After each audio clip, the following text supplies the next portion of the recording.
Saludos a todas y todos. ¿Cómo están? Qué gusto darles la bienvenida a una sesión más de la asignatura Historia Primer Grado.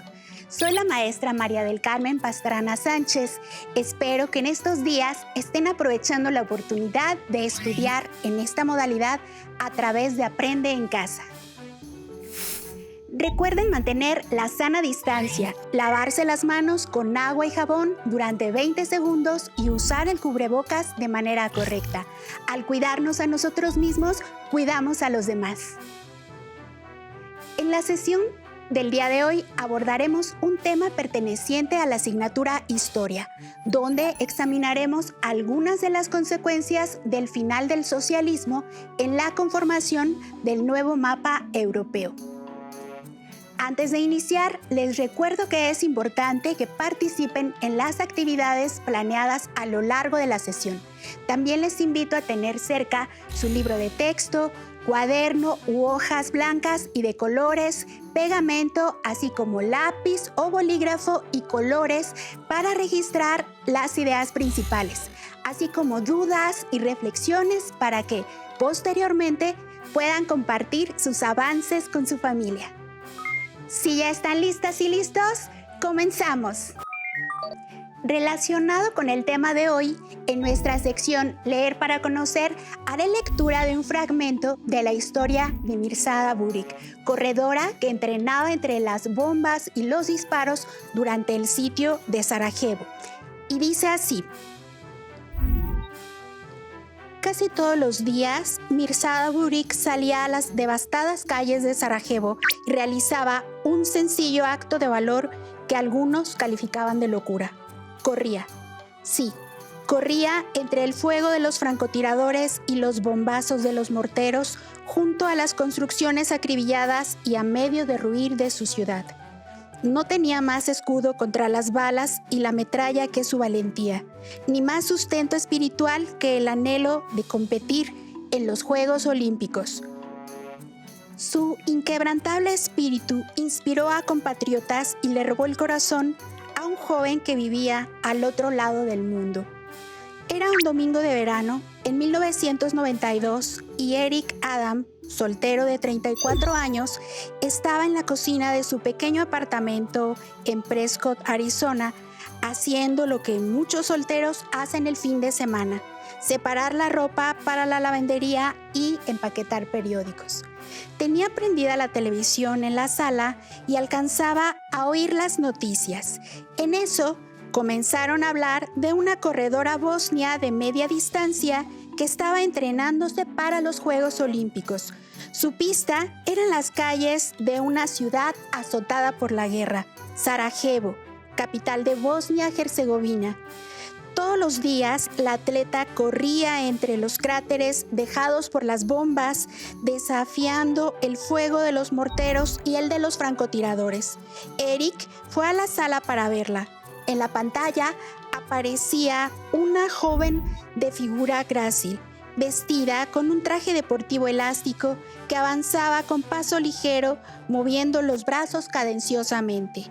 Llevaba la cabeza en alto, como en calculando desafío a los tiradores serbios que la tenían en la mira. El locutor decía que la corredora pretendía obtener un lugar para la bandera bosnia en los Juegos Olímpicos y recordarle al mundo que su patria aún existía, por abatida y asediada que estuviera. La joven siguió corriendo en dirección a la cámara y luego su imagen desapareció. Eric se quedó de una pieza. Desde hacía varios años, aturdido por la muerte de su novia, iba por la vida como sonámbulo. Entonces, de buenas a primeras, la insólita imagen de una joven valerosa lo sacaba de su estupor. Invadido por un sentimiento que iba más allá de la razón y el sentido común, quiso conocer en persona a esa mujer que estaba dispuesta a arriesgarlo todo por una causa noble. Mirsada ganó la prueba de su categoría de edad en el torneo anual de la carrera a campo traviesa de Sarajevo. A los 20 años ya era una corredora de calidad internacional y se contaba entre las mejores de su país. Entonces estalló la guerra civil en lo que hasta ese momento era Yugoslavia. A Mirzada la desterraron de su pueblo natal y la llevaron a un campo de concentración, de donde, al cabo de 2 semanas, la enviaron a Sarajevo. Fiel a su sueño, comenzó a entrenarse una semana después de su llegada. Como el estadio, situado al pie de los cerros arbolados que dominan la ciudad, estaba al alcance de los francotiradores serbios, no le quedó más remedio que correr en las calles 2 veces al día. En todo Sarajevo no había un lugar seguro.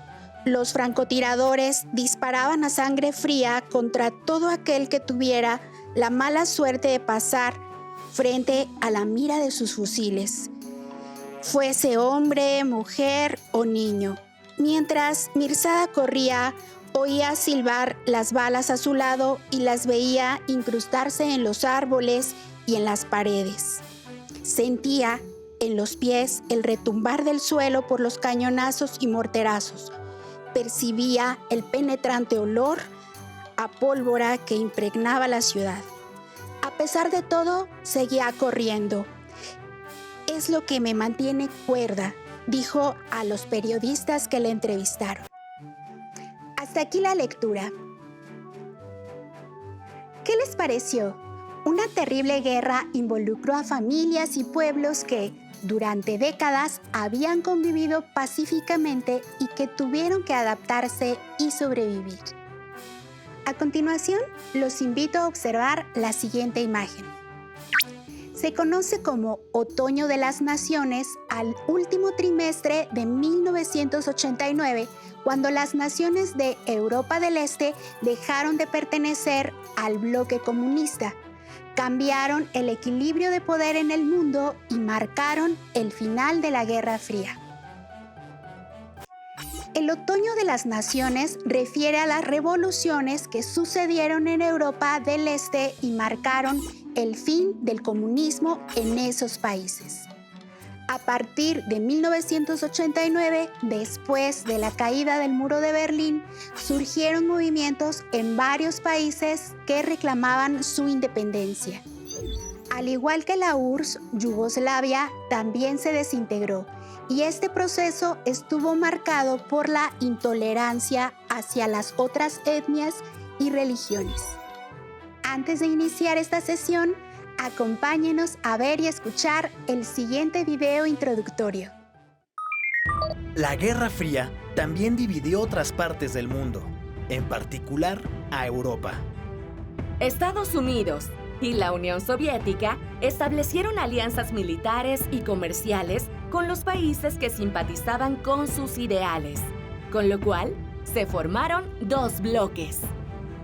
El bloque capitalista creó la Organización del Tratado del Atlántico Norte en 1949, a la que se sumaron casi todos los países de Europa Occidental, con la intención de contener el avance militar y político de la Unión Soviética. El bloque socialista firmó en 1955 el Pacto de Varsovia entre la URSS y Europa del Este para defenderse de las amenazas occidentales. Así se formó la llamada Cortina de Hierro, una frontera política e ideológica que dividió a Europa en naciones capitalistas y socialistas.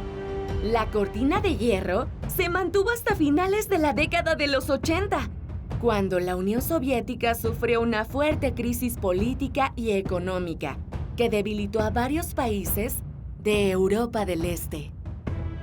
En 1989, Polonia y Rumania iniciaron movimientos políticos que exigieron cambios en la estructura de sus gobiernos.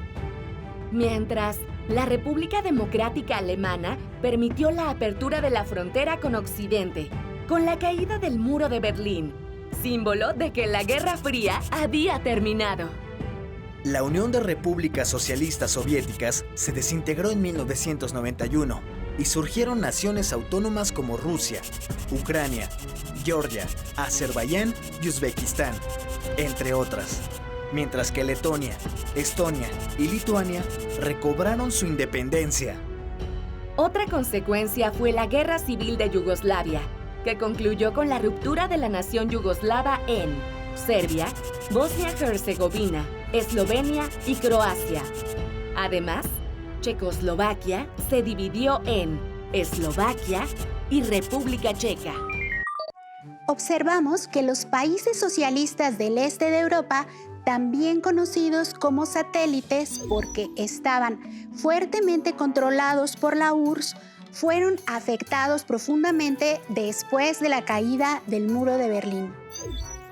Los países que estuvieron bajo la influencia de la Unión Soviética ahora veían un marco favorable para que surgieran los nacionalismos y surgieron movimientos que reclamaron su deseo de independencia. En esta sesión hablaremos del conflicto de la península de los Balcanes, que originalmente estuvo habitada por diversos grupos étnicos y religiosos, primero bajo el Imperio Austrohúngaro y posteriormente por Yugoslavia. Como es costumbre, comenzaremos por revisar los antecedentes históricos. Los reinos de Serbia y Montenegro, de religión cristiana ortodoxa, debido a su legado bizantino, obtuvieron su independencia del Imperio Otomano, mientras que Croacia se fusionó con Eslovenia.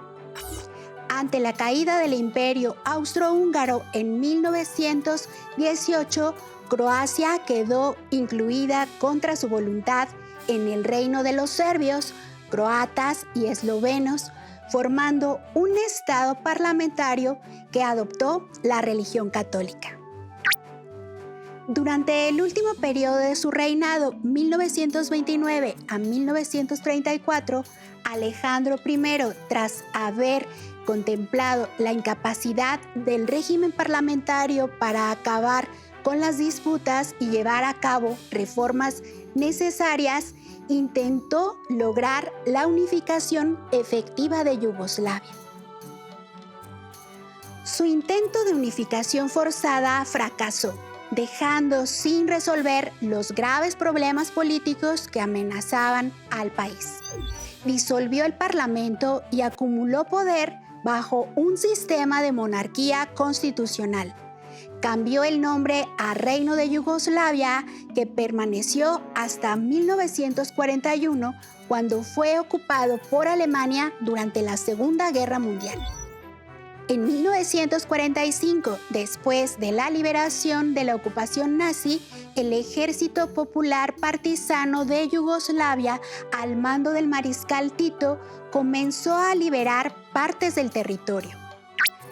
Josip Broz Tito se convirtió en presidente de la República Federal Socialista de Yugoslavia, en donde instauró un régimen comunista, pero a diferencia del resto del bloque, fue independiente tanto de la OTAN como del Pacto de Varsovia. Durante su gobierno logró unificar los territorios de Yugoslavia, integrando las 6 repúblicas socialistas de Bosnia y Herzegovina, Croacia, Macedonia, Montenegro, Eslovenia y Serbia. Serbia contenía 2 provincias autónomas, Voivodina y Kosovo. Las diferentes repúblicas que la conformaban eran autónomas en materia de lengua y personal administrativo, aunque en Belgrado se tomaban las decisiones económicas y políticas del país. De la misma manera que la URSS, Yugoslavia tuvo un crecimiento económico notable entre 1953 y 1965, pero el desarrollo se estancó. La inflación y el desempleo se dispararon hacia la década de los 80. En 1980, tras la muerte de Tito, varios movimientos nacionalistas comenzaron a exigir un cambio en la Federación Yugoslava. Por un lado, se hablaba de una Gran Serbia, por otro, de independencia. Todo eso llevó al comienzo de la Guerra de los Balcanes, llamada así por la península donde se encuentran los países implicados. 1986, Slobodan Milošević, un nacionalista serbio, llegó a la presidencia de la Liga de Comunistas de Serbia, combatió los alzamientos albaneses en Kosovo, purgó el aparato comunista kosovar y sometió a votación una medida para reintegrar Kosovo y Vojvodina al territorio serbio.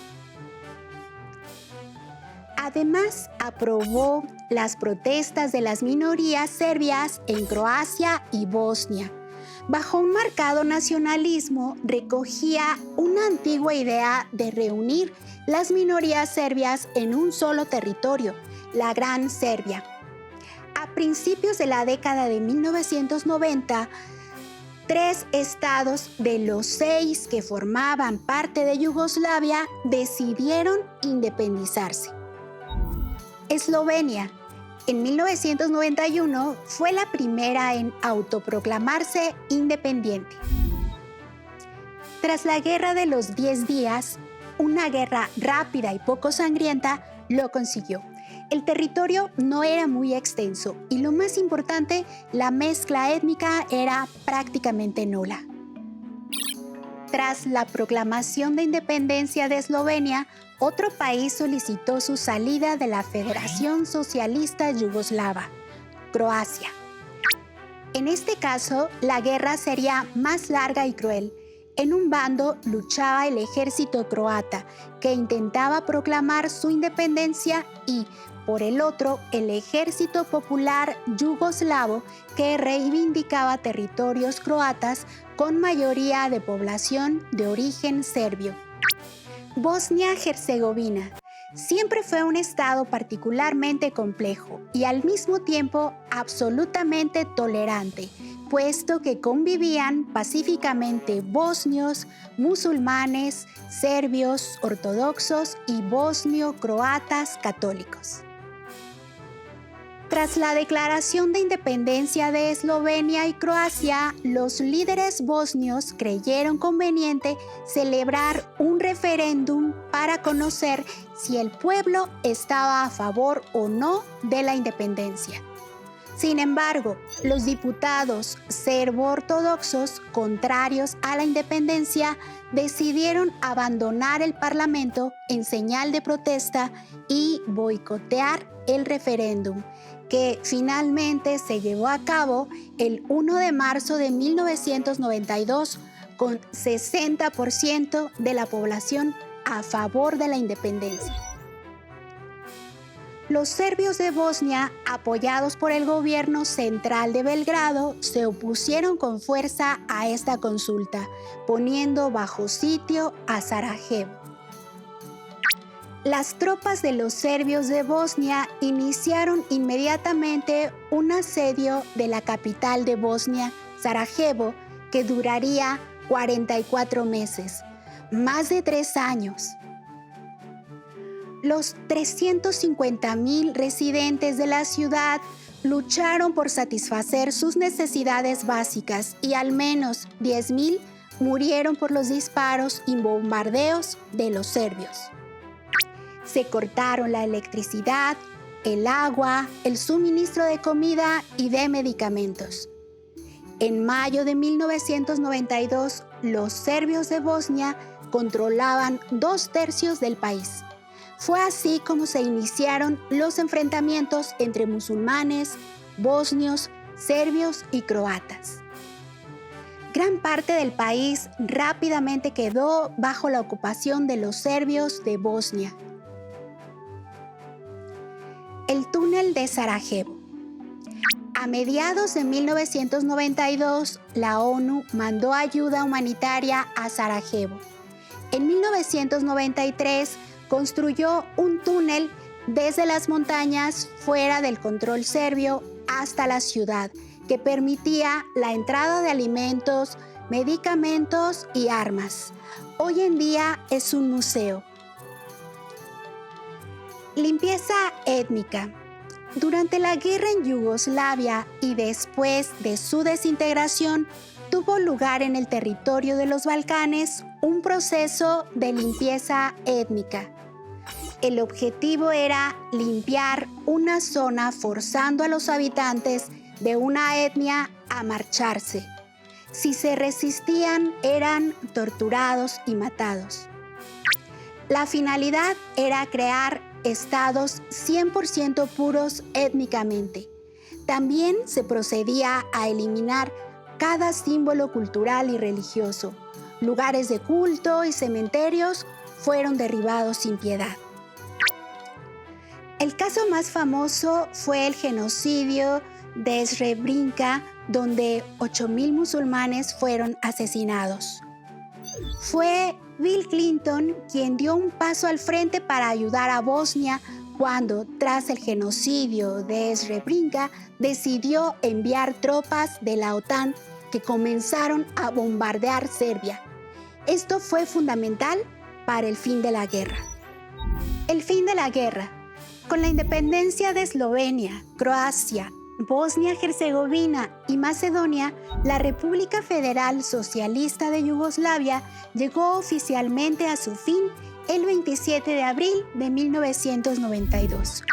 Con la firma de los acuerdos de Dayton, que en 1995 Bosnia quedó dividida en dos partes, la República Srpska con 49% del territorio donde viven bosnios, serbios y la Federación Croata Musulmana, Federación de Bosnia y Herzegovina, con 51% del territorio, dividida en 10 cantones donde conviven, sin mezclarse, bosnios musulmanes y bosnios croatas.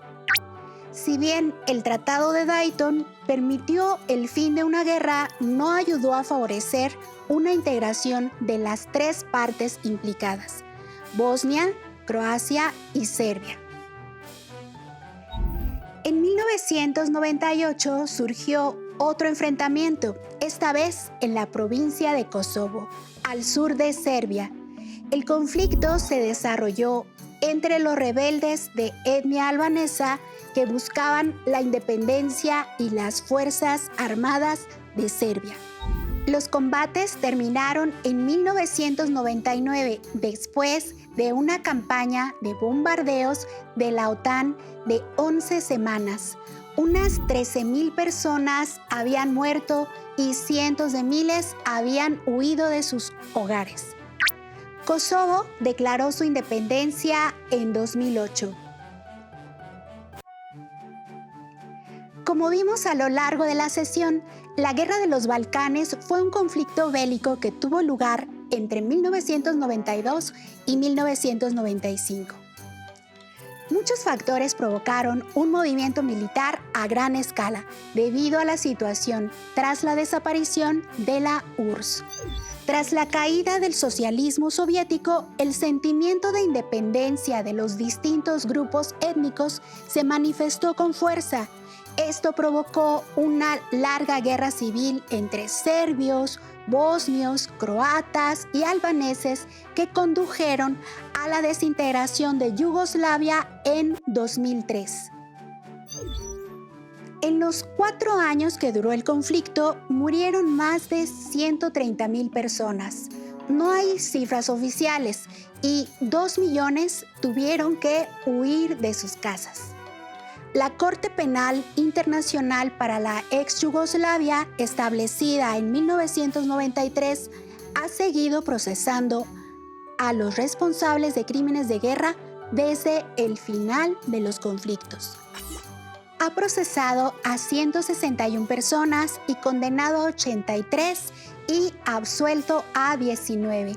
Entre los condenados se encuentra el líder de los serbios de Bosnia, Radovan Karadzic, mientras que Slobodan Milosevic murió en prisión antes de ser juzgado. La corte se disolvió el 31 de diciembre de 2017 y se ha establecido un tribunal separado para manejar las apelaciones restantes y otros asuntos. Es momento de continuar con el reto que comenzaron al inicio de la semana, el noticiero. Recuerden que deberán organizarlo de manera clara y precisa. Podrán presentar y redactar la información que vimos en estas sesiones en forma de una entrevista. Esto les dará a su noticiero un tinte más serio. Por ejemplo, pueden buscar y entrevistar a un profesor que ofrezca su opinión sobre el tema a presentar o exponer las distintas opiniones que hubo en la época estudiada. Finalmente, no olviden redactar un buen titular para su noticia. Tiene que crear impacto o misterio, siempre dependiendo del tipo de noticia. Este tema lo podrán encontrar en su libro de texto de la asignatura Historia. También podrán consultar otras fuentes bibliográficas, digitales y audiovisuales que tengan a la mano. Les recomendamos la lectura de Volver a Bosnia de Juan Cruz Higueravide, libro que narra la huida de un joven y su familia durante la Guerra de Bosnia. Lo pueden encontrar en la biblioteca de su escuela. Listo, terminamos, pero aún nos queda mucho por explorar y descubrir, así que nos vemos pronto aquí en Aprende en Casa. Hasta la próxima.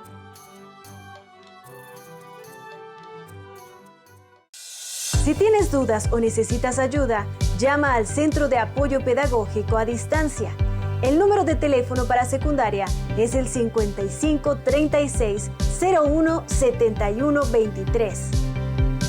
Si requieres consultar los libros de texto en versión digital, recuerda que los puedes encontrar en la página conalitec.cep.gov.mx. Y recuerda que también cuentas con el sitio aprendeencasa.cep.gov.mx, en donde podrás ver nuevamente los videos de los programas y además encontrarás actividades para fortalecer tus aprendizajes. También te invitamos a que consultes la plataforma nuevaescuelamexicana.cep.gov.mx.